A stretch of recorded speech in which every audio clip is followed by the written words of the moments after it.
कळलं. आत्ता सध्या मार्केट बरंच डाऊन आहे. हो. आणि लोकांचे म्युच्युअल फंडचे पोर्टफोलिओ पण डाऊन आलेत सगळ्यांचेच.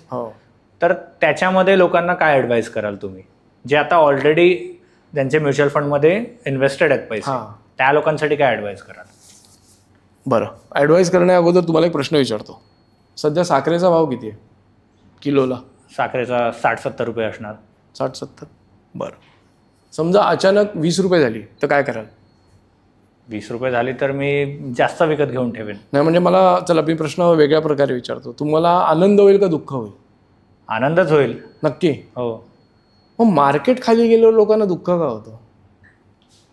मला हे कळत नाही. म्हणजे एखादी आपल्याला जी रोज लागणारी गोष्ट आहे ना, ती स्वस्त झाली का आपण खूप खुश होतो, आणि का ती आपल्याला जास्त घेता येते. जर तुम्ही म्युच्युअल फंडमध्ये इन्व्हेस्ट करता, म्हणजे इथे दुःखी तर अशी लोक जास्त आहेत की जे काहीच इन्व्हेस्ट करत नाही, ते जास्त दुःखी आहेत उगाचच, म्हणजे निगेटिव्हिटी टाकण्यासाठी.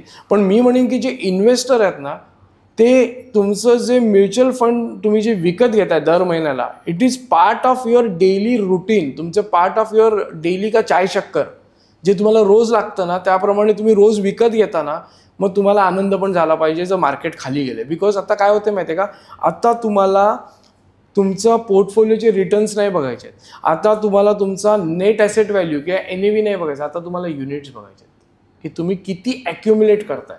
आणि का तुम्ही बोलला 60 रुपये साखर होती, मी महिन्याला 2 किलो घेऊ शकत होतो, आता 20 रुपये झाली, तुम्ही महिन्याला किती घेईन? जर 3 पट कमी झाली तर मी घेऊन ठेवीन ना. माझ्याकडे जरी वापरणार, मी स्टोअर करीन. मी तेव्हा युनिट्स बघतो, मी तेव्हा माझी काय गरज आहे ती नाही बघत. मग आत्ता पण मार्केट तेच करतं आहे. आत्ता जे मार्केट खाली आलं आहे, it is a buying opportunity. आणि ही बाईंग ऑपॉर्च्युनिटी तुम्ही ट्रॅक बघा, दर 5 वर्षांनी येते. जे काय मार्केटमध्ये घडतंय चुकीचं अजिबात घडत नाही आहे, पण लोक पॅनिक होत आहेत. पॅनिक नाही झालं पाहिजे. This is the buying opportunity. Otherwise तुम्ही सांगा मला, मार्केट दरवेळेला वर वर वर जाते, खरेदी कधी करणार? So market is just like our fingers. जेव्हा ते इथे असतं ना, तेव्हा विचार करतो चला घेऊया, पण म्हणतो अरे पण मला माहीत नाही योग्य कधी घ्यायचं. मग ते इथे येतं, अरे शिट घ्यायला पाहिजे होतं यार इथे. मग माणूस म्हणतो नाही अजून वाट बघूया, आणि मग ते इथे जातं आणि तो इथे घेतो आणि मग ते परत खाली येतं. हे ह्युमन सायकोलॉजी आहे आणि हा मार्केटचा ट्रेंड आहे. म्हणजे आता तुम्ही किंवा मी आहे ना, आता पण नाही घेणार, आपण याची वाट बघतोय हे. आणि यू कॅनॉट टाईम मार्केटला टाईम नाही करू शकत. मी तुम्हाला इथे एक स्टोरी सांगतो छोटी. मी एका फंक्शनमध्ये गेलेलो आणि तिथे मी बघितलं की एक व्यक्ती होता, तो खूप चुळबुळ करत होता आणि स्टार्टर चाललेले स्टार्टिंगला फंक्शन सुरू व्हायच्या अगोदर, आणि तो एकदम पुढे बसलेला. स्टार्टर पाठवून सुरू झाले आणि तो येईपर्यंत, म्हणजे मिडमध्ये येईपर्यंत स्टार्टर संपले. त्याला वाटलं मी चूक केली, मी पुढे बसलोय. तो उठला आणि पाठी गेला. नेक्स्ट जे आली ना स्टार्टर्स घेऊन, ते पुढून आले आणि हा पाठी गेलेला. अरे बोलला बापरे काहीतरी गडबड आहे यार, मी पुढे होतो तेव्हा पाठून आले, पाठी होतो तेव्हा पुढून आले. हा मध्ये जाऊन बसला आणि त्यावेळेला काय झालं, स्टार्टर याच्यात बंद झाले. So you cannot time anything. जे तुम्ही जर परफेक्ट तुमचं काम काय माहिती आहे का, तुम्ही फक्त ते पैसे टाका आणि विसरून जा. एक्सपर्ट तुम्ही हायर केला आहेत ना, आता गाडी तुम्हाला नाही चालवायची, तुम्ही पाठी बसा आणि शांतपणे तुमचं काम करा. तुम्ही चुळबुळ केली तर गाडीचा ॲक्सिडेंट होईल. म्हणजे तुम्हाला गाडी चालवता येते ना, ते जास्त रिस्की आहे.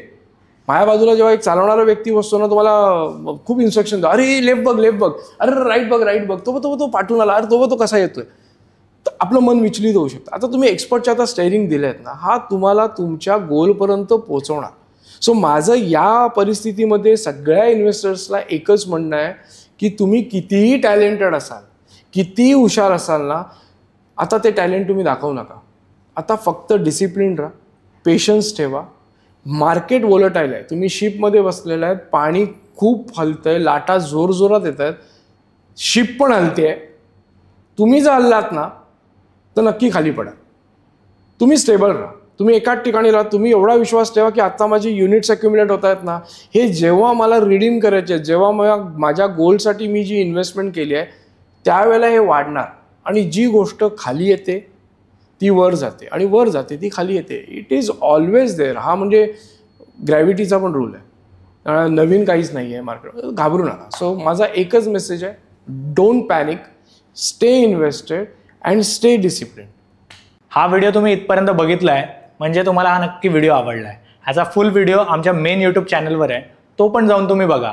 आणि आमच्या इंस्टाग्रामवरती आम्ही बरेच ह्याचे शॉर्ट्स आणि रील्स ह्याच्यावर अपलोड केलेले आहेत, त्या नक्की तुम्ही बघा आणि माझं चॅनल फॉलो करा.